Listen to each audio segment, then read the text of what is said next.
Celebrating Azadi Ka Amrit Mahotsav, we bring you a podcast series on STEM popularization, science, technology, engineering, mathematics and medicine, supported and catalyzed by the National Council for Science and Technology Communication, Government of India. This program is produced by Media for Community Foundation. Creative content and technical support is given by Anuradha Kunte, Yeralawani Community Radio, Sangli, Maharashtra.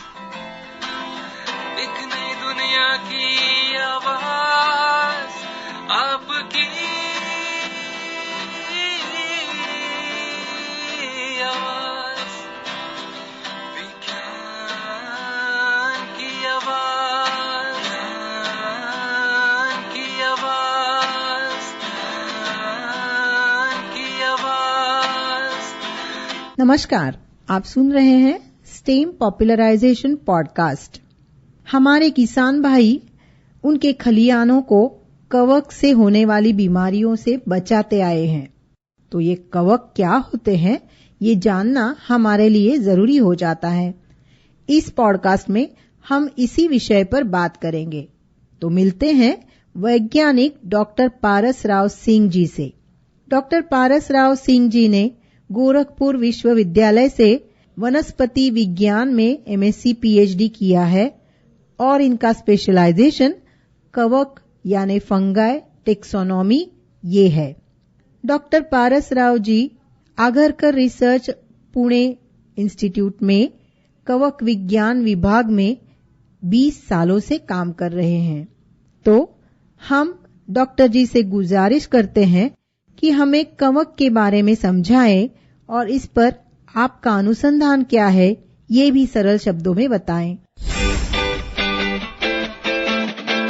मैं पारस राव सिंह, वैज्ञानिक Agarkar research institute कवक विज्ञान विभाग में विगत 20 वर्षों से काम कर रहा हूँ। इसके पहले मैं गोरखपुर विश्वविद्यालय से एमएससी पीएचडी वनस्पति विज्ञान विभाग से किया और स्पेशलाइजेशन कवक टेक्सोनॉमी के ऊपर काम किया। उसके बाद जो है 2003 में मैं आगरकर अनुसंधान संस्थान को ज्वाइन किया जो है एज ए साइंटिस्ट। तो उसके बाद मैं कवक आकारिकी के ऊपर पहले तो मैं आपको बता दूं कि कवक होते क्या है। कवक जो है आप देखेंगे कि उनकी जो संरचना है या किस तरह से मिलते हैं, तो ये कोशिकीय और बहुकोशिकीय होते हैं जो है। और इनका जो हैबिट है, ये चूंकि खुद का भोजन नहीं बना सकते हैं, तो ये दूसरे जीवों पर आधारित हैं जो है, उसके ऊपर अपना जीवन व्यतीत करते हैं। तो 2 तरह के होते हैं। पहले तो एक परिजीवी कवक होते हैं और बहुतायत में सेप्रोफिटी मतलब जो सड़े गड़े पदार्थों के ऊपर उगते हैं जो है। बहुत महत्वपूर्ण यह है कि कवक, चूंकि मैंने बताया कि परिजीवी और मृतोपजीवी जगहों पर मिलते हैं और वहां अपना जीवन यापन करते हैं, तो साथ में इनका जो पारिस्थितिकीय तंत्र में इनके द्वारा बहुत सारी बीमारियां जैसे पौधों में, तो मेरा काम फसलों के ऊपर जो खुद उगते हैं या पाए जाते हैं जो बीमारियां पैदा करते हैं, तो उनके ऊपर उनके आकारिकी की मतलब किसी पौधे पर कोई बीमारी आई है तो वह किस जीव के कारण आया है। क्योंकि कवक सूक्ष्म जीव है, उनको नग्न आंखों से आप देख नहीं सकते हैं, लेकिन पत्तियों के ऊपर जो धब्बे या कुछ चित्तियां पड़ी रहती हैं, तो उससे हम वहां से ला करके, नेचर से ला करके विभिन्न जगहों से उनको पहले स्लाइड जैसे बनाते हैं, पहले दिखता कैसे है। तो चूंकि मैंने बताया कि ये सूक्ष्म जीव हैं, नग्न आंखों से नहीं दिख सकते हैं, तो उसके लिए हमको माइक्रोस्कोपिक ऑब्जर्वेशन की जरूरत पड़ती है। और उसमें ये बहुत तरह के मतलब मिलियन तरह के प्रजातियां हैं इसमें, जो कवकों में जो है आप देखेंगे कि 90 से 80 हजार प्रजातियां रिपोर्टेड हैं। बहुत सारी चीजें अभी जैसे देखेंगे कि नेचर में हिडन है, जिसको हम ढूंढ नहीं पा रहे हैं या जान नहीं पा रहे हैं, तो जानेंगे कैसे? उसको जगहों में जाकर के, विभिन्न जगहों में जाकर के कलेक्शन करते हैं और ला करके उनका एक पहले तो स्क्रैप जिसको कहते हैं कि जैसे कोई चीज पत्ती है उस पर लगा है, तो पहले उसको स्लाइड बनाने के बाद उसका आकार प्रकार देखते हैं कि कैसा दिख रहा है। जैसे कि मैं उदाहरण बता दूं आपको, जिसे सर्कोस्पोराइड फंजाई बोलते हैं, इसको बोलते हैं फोलियर फंजाई। ये बहुत ही महत्वपूर्ण है। एक तरह से 5-6 जीनस ऐसे हैं सर्कोस्पोराइड फंजाई में, जैसे मैं बताया कि सर्कोस्पोरा है, अल्टरनेरिया है, कलेटोट्राइकम है, तो ये बहुत ही डोमिनेंट पैथोजन है और ये डिवास्टेटिंग है। आपको उदाहरण के रूप में बता दूं कि जैसे आज के 1845 में आप देखेंगे कि फेमीन आया था जो है, ये बहुत ही विश्व का सबसे बड़ा फेमीन था, जिसको बोलते हैं आलू की अंगमारी, और ये आयरलैंड में शुरुआत हुआ था जो है। और आपको जानकर के आश्चर्य होगा कि आयरलैंड में 1845 के दशक में वहाँ आलू जो है केवल मेन स्टेपल फूड था। एक लेबर को या एक पर्सन को 5 किलो आलू भोजन की जरूरत थी, आलू के अलावा और कोई अनाज नहीं। तो ये इस तरह से कितना महत्वपूर्ण है। उस समय में मिलियन लोग आयरलैंड से फूड के अभाव में मर भी गए और मिलियन लोग ट्रांसफर हो गए स्कॉटलैंड की तरफ जो है। तो ये कवक की जो विविधता और जो इसका पहचान और जो प्रभाव, ऐसा नहीं है कि केवल ये रोग ही पैदा करते हैं। बहुत सारे ऐसे कवक हैं, जैसे मैंने बताया कि सर्कोस्पोरा पौधे के ऊपर मिलता है और पौधे में बीमारी करता है। उसके अलावा ये हानिकारक होते हुए उसमें बहुत ही अच्छे गुण भी हैं। हमारा बेसिक वर्क आकार की है, अभी क्या है वो अलग स्थान ले लिया है। जैसे हमारा ह्यूमन बीइंग या कोई एनिमल, तो हमारा एक पारिस्थितिकी तंत्र में हमारा एक वर्गीकरण है कि हमारा स्थान क्या है। तो कवक एक अलग ही स्थान ले लिया है। उसके अलावा और भी जो कवक हैं जो पानी में, मछलियों में तमामों तरह की बीमारियां। तो मेरा कंसर्न मतलब जो फारस फंजाई का है। डॉक्टर सिंह जी के अनुसंधान के बारे में हमने जानकारी ली है। कवक क्या होते हैं, उनका न सिर्फ नुकसान है बल्कि उनका कोई फायदा भी है, उनकी प्रॉपर्टीज कैसे होती है और उनका टेक्सोनॉमी किस तरीके से किया जाता है, ये डॉक्टर जी से समझ लिया। अब इसके आगे फंगाई टेक्सोनॉमी के इस अनुसंधान का सामान्य लोगों को किस तरीके से फायदा हो रहा है, ये डॉक्टर सिंह जी से समझा लेते हैं। हमारे विभाग में जब से मैं ज्वाइन किया हूँ या इसके पहले भी कवक के ऊपर टेक्सोनॉमी के ऊपर बेसिक कोर टेक्सोनॉमी का वर्क हुआ, और उसमें आप देखेंगे कि बहुत सारे सेंटर्स हमारे वहाँ सर्विसेज भी हैं। और ये सर्विसेज ऑल इंडिया से, पूरे देश मतलब इंडिया के जितने प्रदेश हैं, टेरिटरी से लेकर के जो भी रिसर्चर्स हैं, सपोज जैसे हम आकारिकी के ऊपर काम करते हैं और आप किसी फंगस के ऊपर, मेटाबोलाइट के ऊपर काम करते हैं, जो आपको नहीं मालूम है कि ये किस तरह का फंगस है, या आप और कुछ अदर सेंटर्स में रिसर्चर्स जो काम कर रहे हैं जिनको नहीं मालूम, तो हमारे वहाँ कल्चर्स भी आते हैं पहचानने के लिए। तो उसको हम आकारिकी के माध्यम से उसको पहचान करके बताते हैं। कोई कल्चर हमने देखा, उसको ऑथेंटिकेट किया, उसको पहचाना। उसके साथ जैसे आपको मैंने मॉडल बताया कि सर्कोस्पोरा जो बीमारी पैदा कर रहा है, उसके साथ साथ उस सर्कोस्पोरा में कुछ ऐसे कंपाउंड हैं, कुछ ऐसे पदार्थ हैं जो कि फायदेमंद है। तो आजकल 2017 में ये फंगस हम लोगों ने कलेक्ट किया, तो पौधे पर जो बीमारी के अलावा एक ऐसा फंगस मिला जो बहुत ही, उसके अंदर प्रॉपर्टी कलर पिगमेंट जो होते हैं, वो कलर पिगमेंट क्या होते हैं, तो उसको जब आइसोलेट किया गया तो उसको बहुत ही अच्छा पिगमेंट मिला। पूरे विश्व में किसी एक वैज्ञानिक ने दूसरे फंगस से वो पिगमेंट को कैरेक्टराइज किया। पूरे विश्व में यह उस फंगस से नहीं जिसने अगले ने किया। सपोज आपने किया, कोई कंपाउंड निकाला ए, हमारा भी कंपाउंड ए ही निकला, लेकिन हमारा उस फंगस से नहीं, हमारा दूसरा फंगस है जो आपने किया उससे अलग है। और विश्व में केवल 2 ही फंगस से निकला है। और इसकी प्रॉपर्टी जैसे antioxidant, anti bacterial, anti fungal, fungus को मारता है। बायो एजेंट जैसे आजकल जो हम बात कर रहे हैं ना, तो जो आजकल जो केमिस्ट्री, जो बहुत सारे जो जो अनजुडिशियस जो यूज कर रहे हैं पौधों की बीमारियों में उनको कंट्रोल करने के लिए, तो हमारा नेचर जो है ना सारी चीजें दिया हुआ, कंजर्व किया हुआ है। 1975 के बाद जो पेस्टिसाइड का जो यूज, इसके पहले बहुत सारा यूज नहीं होता था। ऑर्गेनिक फार्मिंग हमारा फार्मर आज के सदियों से करता आ रहा है। जिस चीज को हम आजकल इनऑर्गेनिक फर्टिलाइजर ज्यादा प्रोडक्शन देने को उसमें आप बोल रहे हैं कि पानी कम, तो ऑर्गेनिक फार्मिंग जो है ये हमारा फार्मर पहले से भी करता था।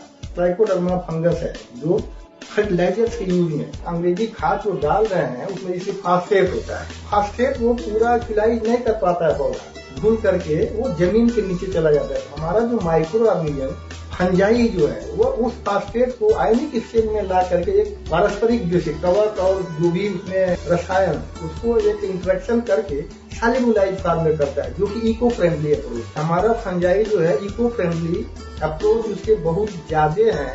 आजकल हम बहुत सारी इंडस्ट्रीज हमारे इंस्टीट्यूट में आकर के अप्रोच करती हैं। हम कल्चर केवल आकारिकी टेक्नोनॉमी ही नहीं करते हैं, उसका जो पोटेंशियल सिग्निफिकेंस है उसको कंजर्व भी हम करते हैं। वो हमारा NFCCI national fungal culture collection of India, ये वर्ल्ड जीन बैंक से, WFCC से, नीदरलैंड से रेगुलेटेड है। तो हमारा एक्सपर्टाइज जो है उस चीज को ऑथेंटिकेशन के लिए आज इंडिया में यूज हो रहा है। फंगाई टेक्सोनॉमी के अनुसंधान का आज क्या उपयोग हो रहा है, ये डॉक्टर सिंह जी ने हमें विस्तार से बताया। इसका फ्यूचर यानी इसे आगे किस तरीके से लिया जाएगा, ये भी हम सुनते हैं डॉक्टर सिंह जी से। फ्यूचर बहुत सारे एस्पेक्ट है जो है फंजाई के, इतना ज्यादा मेटाबोलाइट के सेंस में अगर आप लेती हैं तो 60% मेटाबोलाइट जो रिव्यू हमारा उसमें वर्क नहीं है, जो रिव्यू जो बोलता है 60% प्रोडक्ट फंजाई के उसमें आ रहे हैं। जो इम्यूनोसप्रेसिव जो ड्रग है या जो फर्स्ट एंटीबायोटिक जो पेनिसिलिन निकला, तो इमेंस पोटेंस है, उस पोटेंशियल को ढूंढना, उसकी जानकारी करना, वो हमारे लैब में हमारे और भी सहपाठी उस पर वर्क कर रहे हैं कि अगर इसमें क्या, जैसे मैंने बताया कि विश्व से हमारा एक कंपाउंड जब अलग निकला जो है, तो अनलेस अंटिल हम उस चीज को कैरेक्टराइज करके कि इस फंगस में क्या चीजें पड़ी हुई हैं, रासायनिक लेवल में अध्ययन करके, उसका आणविक लेवल में अध्ययन करके, तो धीरे धीरे एडिशन, मतलब ये अनसीन ऑर्गेनिज्म, अनलेस जब तक हम डाइवर्सिटी को स्कोर नहीं करेंगे और स्कोर करके उसका कैरेक्टराइजेशन, और कैरेक्टराइजेशन इसका इमेंस पोटेंशियल इसलिए है कि we don't know the things जो हमारा सॉइल में या कहीं भी छिपा हुआ है उसमें क्या प्रॉपर्टी है,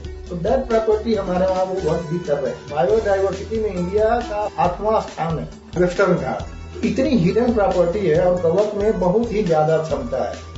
मैं बता दूं कि ये एक फफूंद है जिसको बोलते हैं कोनिडियोबोलस, और वह कोनिडियोबोलस अगर ओवरले टेक्निक जिसको बोलते हैं बेटिंग टेक्निक, तो उस सिंपल टेक्निक से जो है उस फंगस को हम पहचान सकते हैं आइसोलेट करके, जो है सामान्य तरीके से उसको हम आइसोलेट नहीं कर सकते। और भी जैसे बहुत सारे फफूंद हैं, जैसे सर्कोस्पोराइड की जो मैंने बात किया, ये 5 से 6% फंगस पूरे वर्ल्ड से 6 to 10% ही आइसोलेशन में है। और जो सर्कोस्पोराइड फंजाई की जो बात कर रहे हैं, जो हमारा लीडिंग सेंटर है, और वर्ल्ड में 57% सर्कोस्पोराइड के पूरे वर्ल्ड से हमारा इंडिया का अध्ययन है वर्ल्ड लेवल में जो। इस महत्वपूर्ण अनुसंधान में आज बहुत सारा योगदान चल रहा है। हमारी तरफ से हम अपनी धरोहर भारत की बायोडायवर्सिटी किस तरीके से कंजर्व की जानी चाहिए, ये भी समझ रहे हैं।